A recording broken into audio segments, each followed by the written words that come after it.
Hi hello everyone, so my name is Manish Yadav. तो हम लोग फिजिकल केमिस्ट्री को आगे कंटिन्यू करते हैं। हम लोग को आज कंपाउंड पढ़ना है। कंपाउंड में क्या क्या होती है, क्या चीज़ें होती है, हम लिख के बताते हैं आपको। हमको सूटेबल नहीं लगता, कभी कभी लगता है कि यार कुछ मिस ना हो, इसलिए हमको एनसीईआरटी की लाइन के हर वर्ड को लिखना पड़ जाता है। तो हम कंपाउंड आज पढ़ने वाले। Compound is also known as a type of pure substance. Compound, ठीक, कंपाउंड होती है। जब आपसे कोई कंपाउंड पूछ ले तो क्या बोलना है, कहाँ क्या मारकर दो, दो या दो से ज्यादा। एक और आजा भाई, कहाँ गया, पेंसिल ले लेते हैं। दो या दो से ज्यादा atom of different element are combined in a fix ratio. किसी भी रेशियो में the ratio are decided by his mass. तो इन फिक्स रेशियो में जब ये हो जाते हैं तो क्या बोलेंगे, उस मॉलिक्यूल को हम बोलेंगे कंपाउंड। मॉलिक्यूल तो आपका H2 भी है, O2 है, O3 भी है, बशर्ते कंपाउंड क्या होता है उसमें तो आपका जो है क्या बोलते हैं, रेशियो डिसाइड नहीं हो पाएगा। सिर्फ और सिर्फ एक ही है कि यहाँ गए दो अलग अलग एटम में, एक हाइड्रोजन और ऑक्सीजन है, तो इनसे पानी बनता है जब, तो पानी आपकी 8:1 होती है ना। 8:1 जब 1 होती है आपकी, तो आप समझ पाते हैं ना, अच्छा हाइड्रोजन और ऑक्सीजन अलग अलग एटम से मिलके तब बनी है। अब आप लिखना चाहो तो लिख लो, व्हेन टू और मोर atom of different element of different अलग अलग अलग एलिमेंट के एटम दो हो या दो से ज्यादा हो,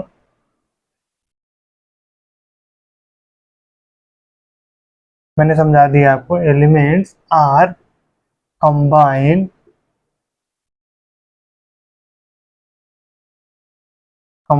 इन फिक्स रेशियो या डेफिनिट रेशियो। जो एनसीईआरटी बोली हो आप लिख लेना, डेफिनिट यही है। अगर एनसीईआरटी छोड़ देता हूँ अगर, तो वही फिक्स है, डेफिनिट है, दो अलग अलग वर्ड आपके सामने आ गए, नहीं तो एक लिख देता काम खत्म हो जाता। Definite ratio it will give, या दिस दिस मॉलिक्यूल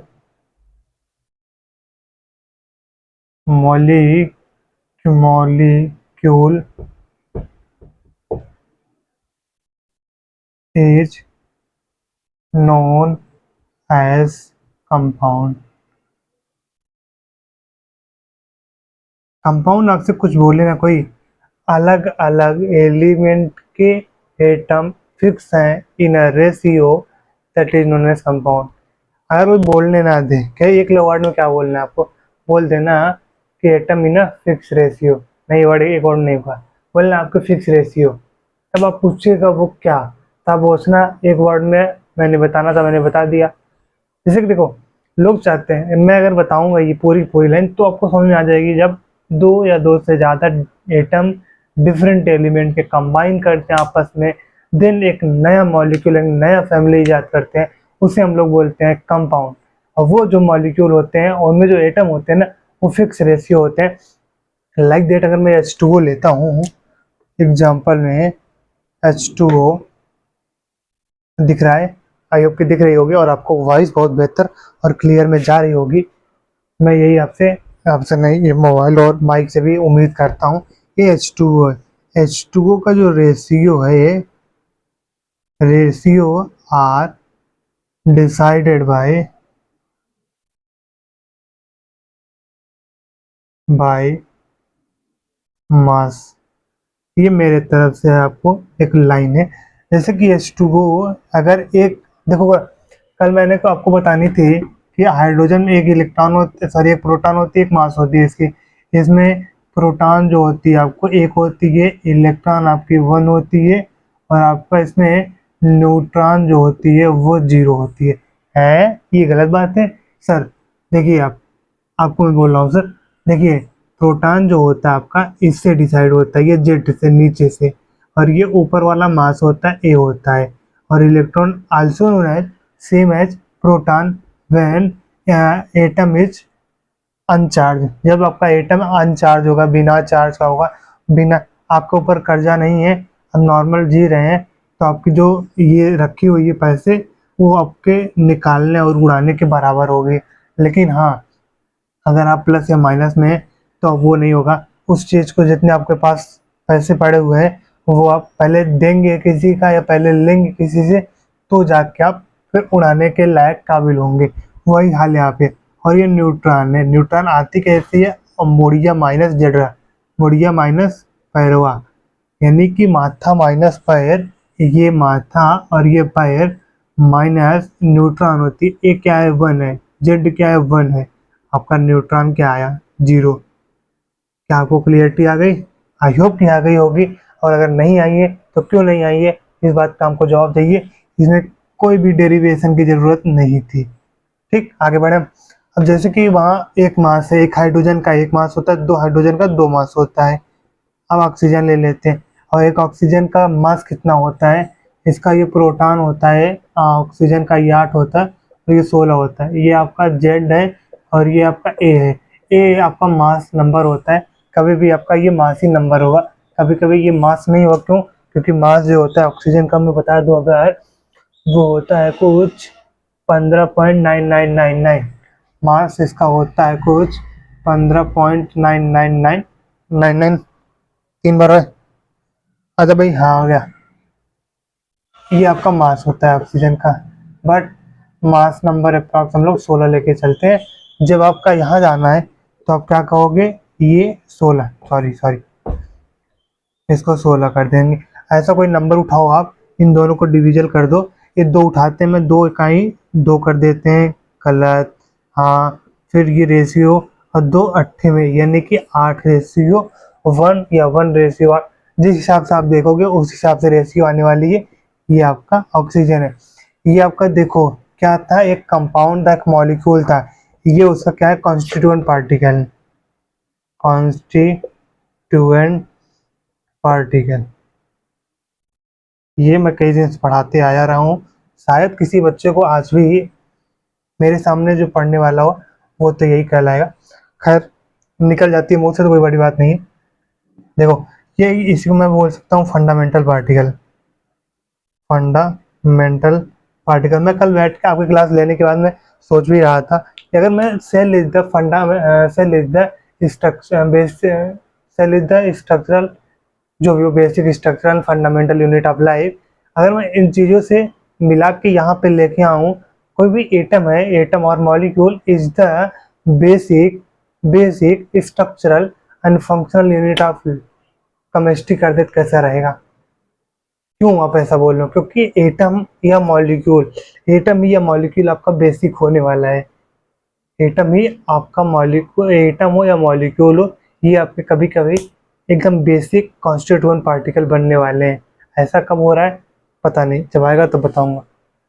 यहाँ की बात इतने क्लियर हो गई कि नहीं, ये आप लिख लो। और इसमें बोला गया the constituent of a compound, ये constituent of this compound can not separated by a simpler method. Simpler method का मतलब सीधा सीधा कि फिजिकल मेथड से आप उसको डिफाइन या फिर पा नहीं सकते हैं। इसको आपको अगर लाना है तो केमिकल रिएक्शन करानी पड़ेगी। ये इसमें लिखा होगा दे can separated by the help of chemical method. ये आज आपकी क्लासेज समाप्त होने वाली हैं, बट मैं कुछ चीज़ें करा के ही जाने वाला हूँ। पेज तो आपका लंबा चौड़ा है, बट आज जितना पढ़ाया जाएगा पढ़ाया जाएगा। चलो आगे बढ़े। इसको नोट डाउन करिए, मैं मिटा रहा हूँ पहले, टाइम वेस्ट नहीं करना चाहता आपको। आ जाओ लाला, हम लोग आगे बढ़ते हैं। तो हम लोग के अगले पॉइंट वही है जो मैंने अभी बोली है, the constituent particle, the constituent particle of a compound, of a, भैया कुछ और ना समझना, ये ऑफ अ कंपाउंड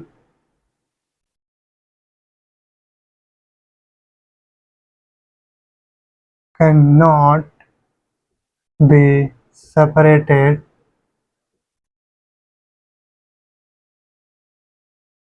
भाई क्या लिखा गया भाई, ये simpler separated into simpler substance, separated into. अगर बाई करोगे तो मतलब आप सिंपलर मेथड यानी कि फिजिकल से आप नहीं कर सकते, बात नंबर एक। और compound can not be separated into a simpler substance,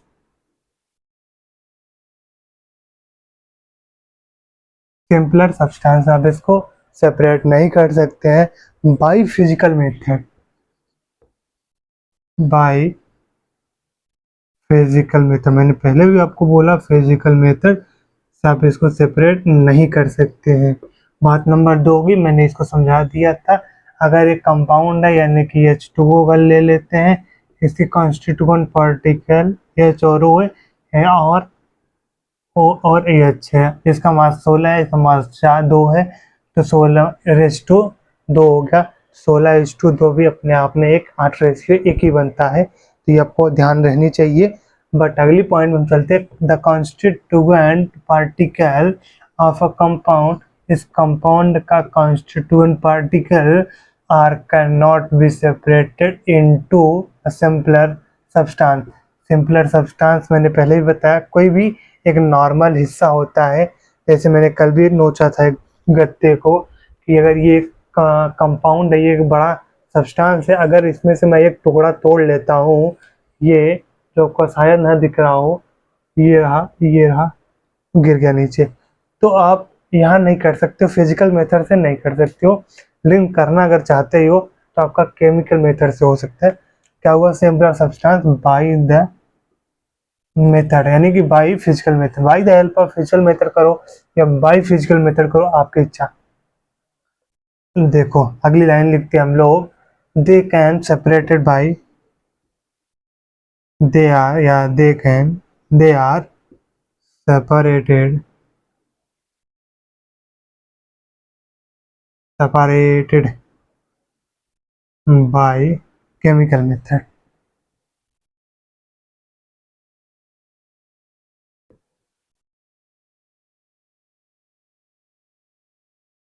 क्या मैं यहाँ सही हूँ, मतलब सही, क्या ये बात आपको क्लियर हो गई? ये सही गलत बात तो नहीं थी, बट मेरे को मुंह से निकल गई है, मेरी टंग स्लिप हो गई है। तो प्लीज़ इस बात का बुरा ना माने और इसको चुपचाप पढ़ते जाएं और समझते जाएं। जहाँ ना आ रहा हो हाँ बताइएगा, एक बार में तो नहीं, 2 बार में, 3 बार में, 2 बार में तो आएगी। और बाकी चीज़ें बिना डाउट के पढ़ते जाना है आपको। मैंने कल भी बोला था कि बिना बिना स्ट्रेस लिए पढ़ के निकल जाना है, पढ़ना है, सुनना है, समझना है, हट जाना है। और ये बात भूलना नहीं है। एक बात और मुझे बतानी है आपको, बाद में कभी बताऊंगा। चलो इसको नोट डाउन करिए आप लोग। समझ में आ गया कि नहीं? एग्जाम्पल में आप लिखा दो।